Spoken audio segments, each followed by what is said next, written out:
Olá, meus queridos, estamos de volta na nossa sequência no estudo das lesões corporais. Então, nós vimos já as lesões corporais graves, gravíssimas, seguida de morte, vimos as hipóteses de substituição de pena, vimos a lesão corporal privilegiada, a lesão corporal culposa, o perdão judicial.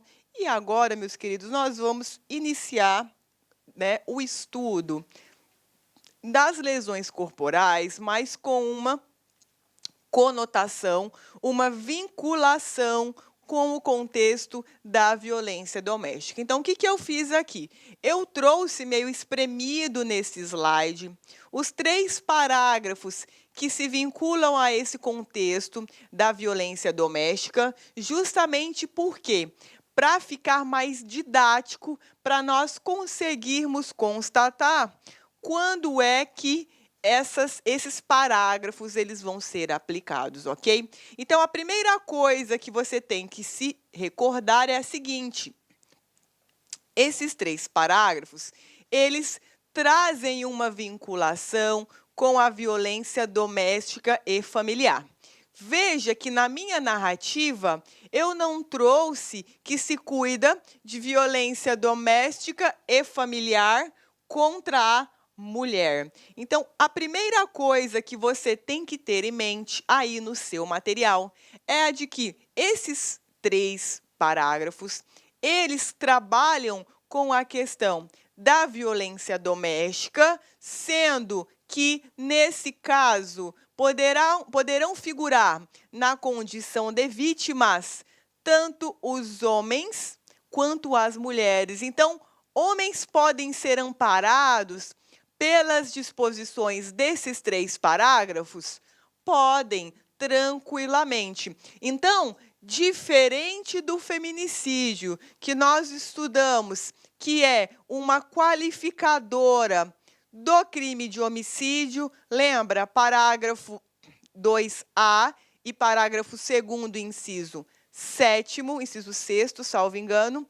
Veja que aqui nós temos a possibilidade de lesão corporal no âmbito da convivência doméstica e familiar, no qual a vítima a figurar pode perfeitamente ser homem, ok? Então, muita atenção que essas disposições aqui também se aplicam para homens. Ok?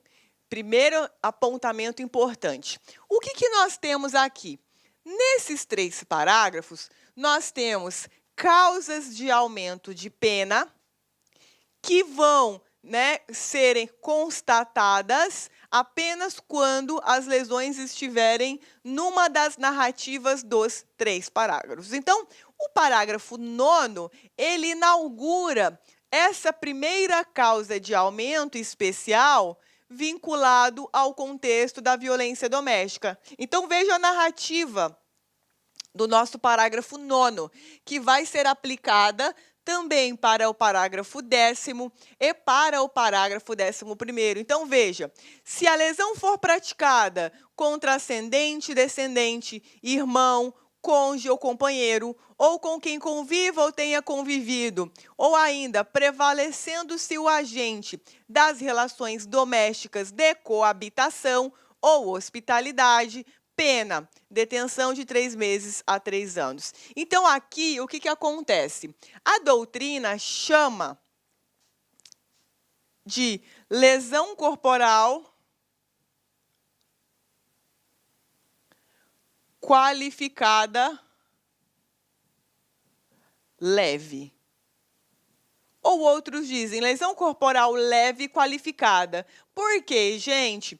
Porque, veja, nós temos aqui uma narrativa da lesão corporal e veja que nessa narrativa nós temos uma pena que é maior do que aquela pena que consta no caput da lesão corporal leve. Então, veja que aqui no parágrafo 9º, ao invés de ter sido trazida uma causa de aumento de pena, como é o caso do parágrafo 10º e do parágrafo 11º, veja que aqui nós temos uma pena aplicada. Então, veja que sempre que nós tivermos, ao longo de um dos parágrafos do crime que está sendo estudado, uma atribuição de pena diferente daquela que consta no caput, veja, nesse caso, nós vamos dizer que o crime é qualificado.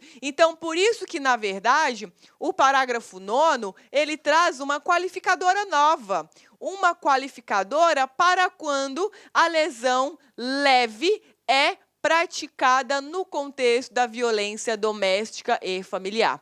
Então, por outras palavras, se o autor do crime, dentro do contexto do parágrafo 9º, praticar uma lesão leve, a ele serão imputadas as penas do parágrafo 9º e não as penas da lesão corporal leve do 129 caput, ok? Então, essa é a primeira constatação do parágrafo 9º, ou, como melhor podemos conceituar, lesão corporal leve, qualificada, ou lesão corporal qualificada leve. Então, a gente sabe que meio que o termo, tecnicamente, não seria esse. Por quê? Porque a gente sabe que o crime, se ele é na nossa lesão leve ali, a lesão leve, ela está onde? Está no caput.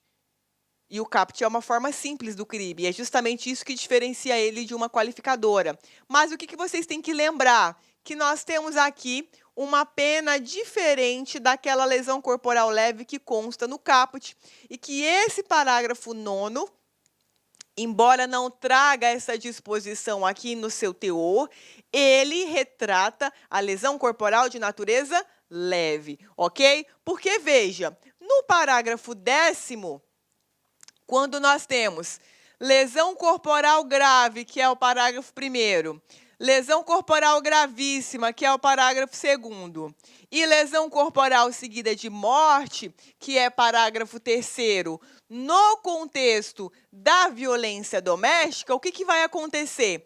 A pena, ela é aumentada de 1/3. Então, se porventura a vítima ela sofreu uma debilidade permanente em um contexto de coabitação familiar, ora, esse autor do crime, ele vai responder pela lesão corporal gravíssima, lá do 121, parágrafo 2º, mais a causa de aumento de 1/3 do parágrafo 10º, ok? Então, veja que essas duas causas de aumento, ela não vai excluir a pena utilizada pela qualificadora da lesão grave, gravíssima ou seguida de morte.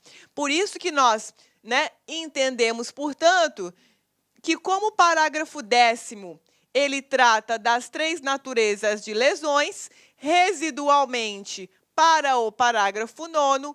Olá, meus amigos, minhas amigas, e aí?